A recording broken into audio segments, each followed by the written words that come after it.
Hello everybody, welcome to let's conquer autism. आज के video में हम बात करने वाले हैं बहुत ही इम्पॉर्टेंट स्किल के बारे में, जो है चॉइस मेकिंग स्किल। अभी रिसेंटली मैंने 1-to-1 लैंग्वेज क्लासेस लेना स्टार्ट किया था एंड कुछ ही स्टूडेंट्स से जब मैंने लैंग्वेज क्लासेस ली तो मैंने ये नोटिस किया, ये सामने मुझे देखने को मिला कि काफ़ी बच्चों को चॉइस मेकिंग का जो स्किल है वो नहीं आता है। चॉइस कैसे करनी है, चॉइस कैसे अपनी सामने वाले के सामने अपनी चॉइस कैसे रखनी है, वो स्किल के बारे में बच्चों को जानकारी नहीं है। अक्सर पता क्या देखने को मिलता है, जब हम बच्चों को चॉइसेस ऑफर करते हैं या हम जब वर्बली उनको बोलते हैं कि बेटा आपको आइसक्रीम चाहिए कि बर्गर चाहिए, ठीक है, मैं एक एग्जाम्पल बोल रही हूँ आपको कि आपको आइसक्रीम चाहिए कि बर्गर चाहिए। अभी बच्चे ने क्या किया, बच्चे ने जो लास्ट वर्ड सुना था ना वही बच्चे ने बोल दिया। क्यों? क्योंकि अभी उसके वर्किंग मेमोरी में बस अभी लास्ट वर्ड ही रजिस्टर हुआ है, क्योंकि बच्चों का वर्किंग मेमोरी उतना स्ट्रांग नहीं होता है।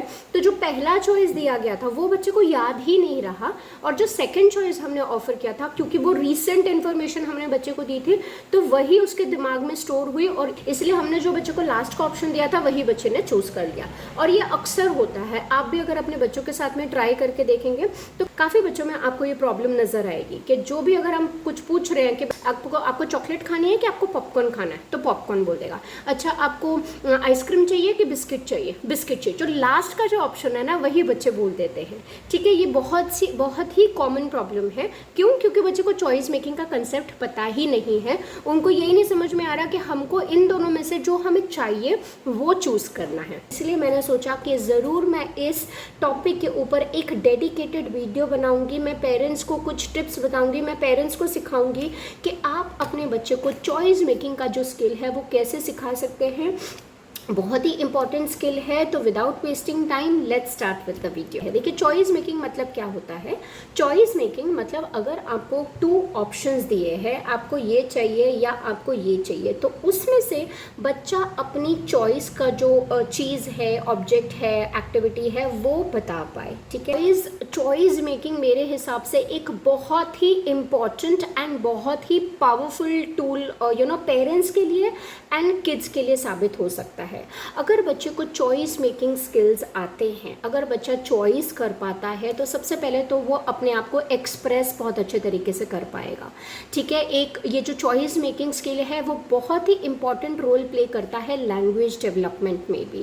एंड थर्डली, काफ़ी हद तक, मतलब काफ़ी नहीं, मैं बोलूँगी कि 70% बिहेवियरल इश्यूज इस स्किल को आने के वजह से, अगर इस स्किल का एक्विजिशन है तो इस स्किल के आने के वजह से काफ़ी बिहेवियरल इश्यूज भी बच्चों के रिजॉल्व हो जाएंगे। पेरेंट्स को क्लैरिटी मिल जाएगी कि बच्चे को क्या एग्जैक्टली चाहिए, कहाँ पे दिक्कत आ रही है, कौन से पर्टिकुलर रीज़न के वजह से बच्चा ये बिहेवियर शो कर रहा है। इसलिए पेरेंट्स ये जो स्किल है इसको आप विदाउट फेल बच्चों को सिखाएंगे। जैसे हम जानते हैं कि येस नो का कंसेप्ट भी बहुत ज़्यादा इम्पॉर्टेंट रोल प्ले करता है, बच्चों को आना चाहिए। सिमिलरली बच्चों को चॉइस मेकिंग ये जो कंसेप्ट है ये भी बहुत ज़्यादा ज़रूरी है आपको सिखाना, और बच्चों को चॉइस मेकिंग का कंसेप्ट बिल्कुल आना चाहिए। तो आज हम देखेंगे कि हम कैसे स्टार्टिंग में, देखिए मैं हमेशा प्रमोट करूँगी कि छोटे से छोटे बच्चे को 3 साल का है, 3.5 साल का है और 4 साल का हो गया है, आप जितना जल्दी बच्चे को ये चॉइस मेकिंग का स्किल और कंसेप्ट बच्चे को समझाएंगे, इंट्रोड्यूस करेंगे, उतना ही बेटर आपके लिए होगा एज अ पेरेंट, एंड उतना ही बेटर चाइल्ड के लिए होगा, ताकि वो अपने आप को एक्सप्रेस कर पाए, या जो भी वो फील कर रहा है उसको वो अपने चॉइस के थ्रू पेरेंट्स को अपना जो मैसेज है वो कन्वे कर पाए, ठीक है। तो आइए देखते हैं हम चॉइस मेकिंग का स्किल बच्चों को कैसे सिखा सकते हैं। देखिए, सबसे पहले तो जो छोटे बच्चे हैं, मतलब अगर आपको जस्ट इंट्रोड्यूस करना है चॉइस मेकिंग का स्किल, तो उसमें आप क्या करेंगे, जैसे फॉर एग्जांपल यहाँ पर मैंने 2 कटोरियाँ ले ली है, ठीक है। अभी आप जानते हैं कि बच्चे को कौन सी चीज़ सबसे ज़्यादा पसंद है, तो इसमें हम क्या करेंगे, एक बाउल में, अभी मैंने यहाँ पे भुजिया ले लिया बिकॉज यही अभी घर में अवेलेबल था। तो यहाँ पे जैसे फॉर एग्जाम्पल बच्चों को पसंद होती हैं ये चीज़ें भुजिया हो गया, बिस्किट हो गया, अखरोट हो गया, किशमिश हो गया, बादाम हो गया, कुछ भी आपको एज अ मदर पता होगा कि बच्चे को कौन सी चीज़ सबसे ज़्यादा पसंद है। ठीक है, स्टार्टिंग में हम एडिबल आइटम से स्टार्ट करते हैं because it's easy for them to understand, and उसमें ही हम ये जो चॉइस मेकिंग का कंसेप्ट है वो काफ़ी हद तक अचीव कर सकते हैं एडिबल आइटम्स यूज़ करके। ठीक है, फिर धीरे धीरे आप इस चीज़ को अमेंड कर सकते हैं। तो जैसे मैंने एक कटोरी में यहाँ पर ले लिया है भुजिया, जो मैंने थोड़ी ज़्यादा क्वांटिटी में लिया है, और एक कटोरी में आपको ऐसी कोई चीज़ लेनी है जो बच्चों को बिल्कुल नहीं पसंद है। जैसे भी यहाँ पर मैंने ले लिया है अदरक, बारीक कटा हुआ अदरक मैंने यहाँ पे ले लिया है। ठीक है, अभी आप क्या करेंगे, बच्चे को दोनों जो बाउल्स है आपको ऑफर करने हैं, एंड फिर आपको बच्चे को पूछना है, अच्छा आपको भुजिया चाहिए कि अदरक चाहिए।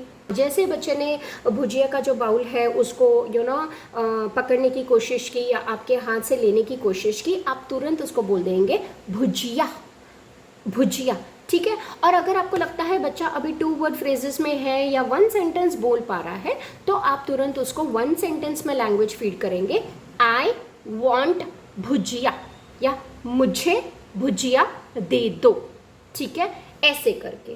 ठीक है, तो स्टार्टिंग में आपको बच्चे को इस चीज़ की काफ़ी सारी प्रैक्टिस देनी है।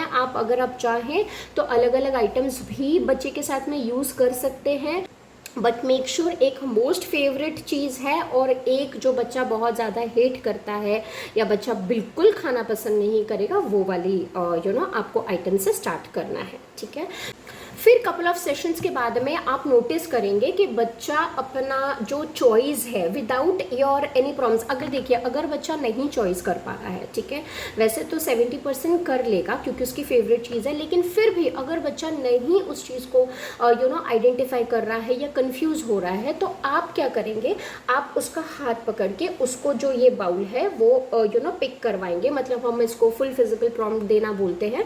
हम बच्चे को बोलेंगे, बच्चे का हाथ पकड़ के उससे ये बाउल पकड़वाएंगे और उसको देंगे आई वॉन्ट भुजिया या मुझे भुजिया चाहिए। तो तुरंत आपने बच्चे को वो भुजिया का जो बाउल है वो तुरंत आपने हाथ में उसको पकड़ा दिया। ठीक है, फिर बच्चा खाएगा, फिर थोड़ी देर के बाद में आप फिर से इस सेशन का प्रैक्टिस कर सकते हैं।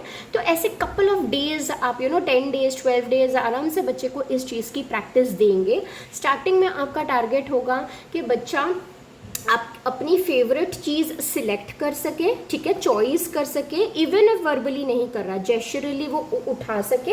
और फिर आपका सेकंड टारगेट होगा कि वो चीज़ उठाकर उस चीज़ को वो अटर कर सके। अगर वो वर्बल है तो वो भुजिया भुजिया, ऐसे क्लैरिटी नहीं है कोई प्रॉब्लम नहीं, भुजिया को भुजिया या बजिया जो भी बोल रहा है, लेकिन आपका सेकंड टारगेट होगा, ये फर्स्ट के बाद में आपका सेकंड टारगेट होगा कि वो थोड़ा सा लेबलिंग करना स्टार्ट कर दे। थर्ड आपका टारगेट होगा कि वो फुल सेंटेंस में बोलना स्टार्ट कर दे कि मुझे भुजिया दे दो या मुझे भुजिया चाहिए या आई वांट भुजिया या वांट भुजिया। ठीक है, तो अकॉर्डिंग टू चाइल्ड लेवल आप अपना टारगेट सेट करेंगे। ठीक है, इसकी फिर प्रैक्टिस हो जाती है, फिर हम बढ़ते हैं हमारे नेक्स्ट गोल की तरफ जो कि इक्वली इम्पॉर्टेंट है। अभी आपको बच्चे को चॉइस मेकिंग आ गया, बच्चे ने ये सिलेक्ट करना सीख लिया कि मुझे ये चाहिए। अभी सेकंड हमारा गोल ये होगा कि क्या नहीं चाहिए, क्या नहीं चाहिए वो भी इक्वली इम्पॉर्टेंट है। जैसे हम देखते हैं काफ़ी बच्चों में बहुत ज़्यादा बिहेवियरल इश्यूज होते हैं। क्यों? क्योंकि उनको कोई पर्टिकुलर चीज़ करनी नहीं है। क्यों? क्योंकि उनको कोई पर्टिकुलर चीज़ खानी नहीं है। किसी बच्चे को सेंसरी इश्यूज होते हैं, किसी बच्चे को माउथिंग इश्यूज होते हैं, किसी बच्चे को और बहुत ज़्यादा फीडिंग इश्यूज होते हैं, पिकी ईटर्स होते हैं, बहुत से डिफरेंट इश्यूज़ की वजह से बच्चे अपने आप को एक्सप्रेस नहीं कर पाते हैं कि मुझे ये नहीं चाहिए, मुझे ये कपड़े नहीं पहनने। क्यों? क्योंकि उसका जो टैग है जो पीछे लगा हुआ है वो मुझे चुभ रहा है। इसीलिए बच्चे को क्या नहीं चाहिए ये सिखाना भी बहुत ही इम्पॉर्टेंट स्किल है। ठीक है, फिर जो हमारा सेकंड टारगेट होगा, हम वही सेम स्ट्रैटेजी यूज़ करेंगे। बस यहाँ पर हम क्या करेंगे, जैसे बच्चे ने बोला मुझे भुजिया चाहिए, तो आप क्या करेंगे, आप भुजिया का जो पैकेट है, सॉरी बाउल है, वो आप अपने हाथ में पकड़ के रखेंगे और ये बच्चे को ऑफ़र करेंगे। भले ही बच्चे ने भुजिया बोला है लेकिन आप बच्चे को ये ऑफ़र करेंगे। ठीक है, अदरक। अब फिर बच्चा बोलेगा, बच्चा हो सकता है बच्चा स्टार्टिंग में नॉड करे, है ना, या अगर नहीं नॉड कर रहा है तो आप जेस्चरल प्रॉम्प्ट करेंगे, नो नो ऐसे करके, ठीक है। फिर धीरे धीरे आपको लगता है बच्चा अभी, आप जब भी ये डेलिबरेटली बच्चे को ये ऑफर कर रहे हैं, बच्चे ने मांगा तो ये है, लेकिन आप इधर पकड़ के रखा है आपने और बच्चे को आप ये डेलिबरेटली ऑफर कर रहे हैं, तो बच्चा नो नो ऐसे नॉड कर रहा है। फिर सेकंड आपका टारगेट होगा, वो बोलेगा नो नो नो ऐसे करके। फिर अगर थोड़ा ज़्यादा वर्बल है, ज़्यादा सेंटेंसेस में बच्चा अगर बोल पाता है, फिर आपका टारगेट होगा बच्चे को ये सिखाना, मुझे ये नहीं चाहिए, मुझे अदरक नहीं चाहिए, मुझे ये अदरक नहीं खाना, ऐसे करके, ठीक है। फिर आप ये जो प्रैक्टिस है, इसकी ये जो स्ट्रैटेजी, इसकी आप काफ़ी सारी प्रैक्टिस बच्चे को देंगे, ठीक है। फिर ये धीरे धीरे अचीव हो जाता है। हमने ये सिखा दिया कि क्या चाहिए, मुझे ये चाहिए। सेकंड हमारा टारगेट था कि मुझे ये नहीं चाहिए, ये नहीं चाहिए, मुझे नहीं खाना है। फिर धीरे धीरे आप क्या कर सकते हैं, फिर धीरे धीरे आप इसके फ्लैश कार्ड्स बना सकते हैं, या आप सिंपल बच्चे को पिक्चर्स बना के दिखा सकते हैं। आप बच्चे को कुछ ऐसी वर्कशीट्स बना सकते हैं कि जैसे बच्चे को आपने लिख दिया कि आपको क्या चाहिए, यू वांट आइसक्रीम और यू वांट चॉकलेट, तो बच्चे ने उस चीज़ को सर्कल कर लिया। पहले हम फ्लैश कार्ड से करेंगे, पहले हमने कॉन्क्रीट ऑब्जेक्ट से कर लिया, ठीक है, इससे कर लिया। फिर हमने फ्लैश कार्ड्स बच्चे को ऑफर किए, अच्छा आपको ये चाहिए कि आपको ये चाहिए, तो वही स्ट्रैटेजी बच्चा यूज़ करेगा। फिर आपका टारगेट होगा कि बच्चा वर्बली इसका आंसर दे पाए, ठीक है। और ये जो स्किल है ये आपको आगे एक्टिविटीज़ के लिए यूज़ करना है। मतलब जैसे हम जानते हैं काफ़ी बच्चे राइटिंग टास्क नहीं पसंद करते हैं, कलरिंग टास्क पसंद करते हैं, और बच्चा आप जानते हैं कि बहुत ही ज़्यादा ख़राब मूड में है, ठीक है, बहुत टैंट्रम शो कर रहा है, बिल्कुल भी सेटल नहीं हो रहा है, तो आप बच्चे को इमीडिएटली पूछेंगे, वो चॉइसेस देंगे, बेटा आपको राइटिंग करनी है कि कलरिंग करनी है, आपको राइटिंग करनी है कि सेंसरी प्ले करना है, ठीक है। तो आप पहले बच्चा अपने आप इस प्रैक्टिस के बाद में बच्चा अपने आप अपनी जो चॉइस है वो बताना सीख जाएगा कि मुझे कलरिंग करनी है, ठीक है, मुझे राइटिंग, आपने फिर से उसको बच्चे को राइटिंग का कार्ड अगर दिखा, ना मुझे राइटिंग नहीं करनी है, मुझे कलरिंग करनी है। तो ये स्किल धीरे धीरे धीरे धीरे आप बच्चे के साथ में बच्चे के अंदर डेवलप करेंगे, ठीक है। अभी अब बारिश हो रही है, आपको बारिश हो रही है, हम बाहर नहीं जा सकते, हम साइकिलिंग नहीं कर सकते, घर में आपके पास में 2 चॉइसेस है, आप लूडो खेल सकते हैं या आप कैरम खेल सकते हैं। तो 2 कार्ड्स आपने दे दिए बच्चे को, जो भी बच्चे को पसंद है, तो बच्चा बोलेगा ठीक है मुझे लूडो खेलना है, तो आप लूडो बोलेंगे ठीक है हम लूडो खेलते हैं। ऐसे करके पेरेंट्स बहुत से ऐसे बिहेवियरल इश्यूज आपके ये स्किल अचीव करने के बाद में आपके सॉल्व हो जाएंगे, आपकी लाइफ बहुत ईजी हो जाएगी। ट्रस्ट मी, बच्चे की लाइफ बहुत ज़्यादा ईजी हो जाएगी, एंड बच्चा नो एक्सेप्ट करना भी सीख जाएगा, क्योंकि जैसे मैंने नो की वीडियो में भी बनाया था कि बच्चे को एक्सेप्टेंस ऑफ नो नहीं आता है, और जहाँ पर बच्चे को एक्सेप्टेंस ऑफ नो नहीं आता है लेकिन हमें उसे सिखाना है, वहाँ पर आप ये चॉइसेस दे सकते हैं।